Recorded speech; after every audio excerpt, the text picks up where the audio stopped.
À chaque fois, on parle de Florent Thauvin à la Coupe du Monde. Je veux bien, pas de problème, il le mérite largement. Mais c'est vrai qu'il y a de la concurrence au milieu de terrain en bleu. Ah bah oui, oui. Mais ce que fait Sanson, c'est quand même extraordinaire.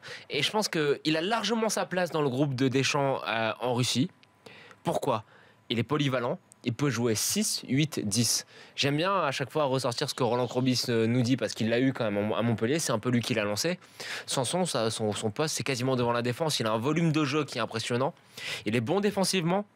Il est bon dans le jeu long. Il est bon dans le jeu court. Il fait des passes décisives et il est tueur dans le but. On va y revenir, mais que ce soit au poste de 6, 8, 10 en équipe de France, c'était quand même pas mal en ce moment. Donc, je pense que quand même Sanson, pour sa polyvalence et pour ses performances, il a largement la place. Et j'espère voir Sanson en Russie.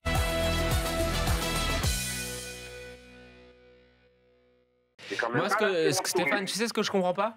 C'est que tu as trouvé une formule qui marche vraiment bien avec Luis Gustavo et Morgan Sanson à ses côtés, à la place de Zambo Anguissa, qui n'a rien à se reprocher, j'en conviens. Et ça permet quand même de faire de la place devant à Ocampos, qui est important, je pense, dans l'équilibre défensif et dans l'équilibre du bloc équipe. Et là, ce soir, tu vas à l'extérieur et tu le mets pas. Je comprends pas. Tu joues contre Saint-Etienne qui est pas bien.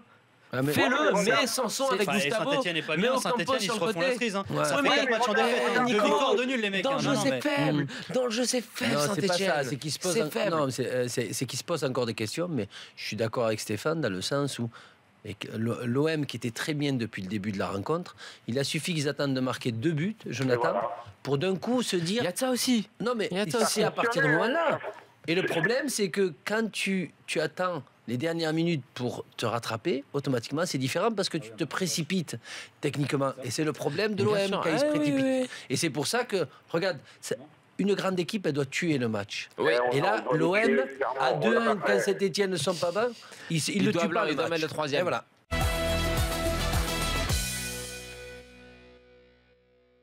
Si Thiago Motta n'est pas là et qu'il n'a pas de match référence au niveau du rythme, déjà, tu mets une croix.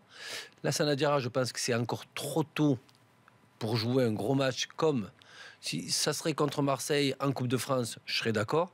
Mais contre le Real, c'est pour moi le trio, beaucoup plus que de parler de Sentinelle, c'est le trio qui marche en ce moment, c'est-à-dire Lo Celso, Rabiot et Verratti. Dans le sens où Lo Celso, ça y est, il a le rythme, il est bien, l'équipe l'a accepté. En ce moment, si ce n'est pas Motta, je ne vois pas quelqu'un d'autre jouer que Lo Celso.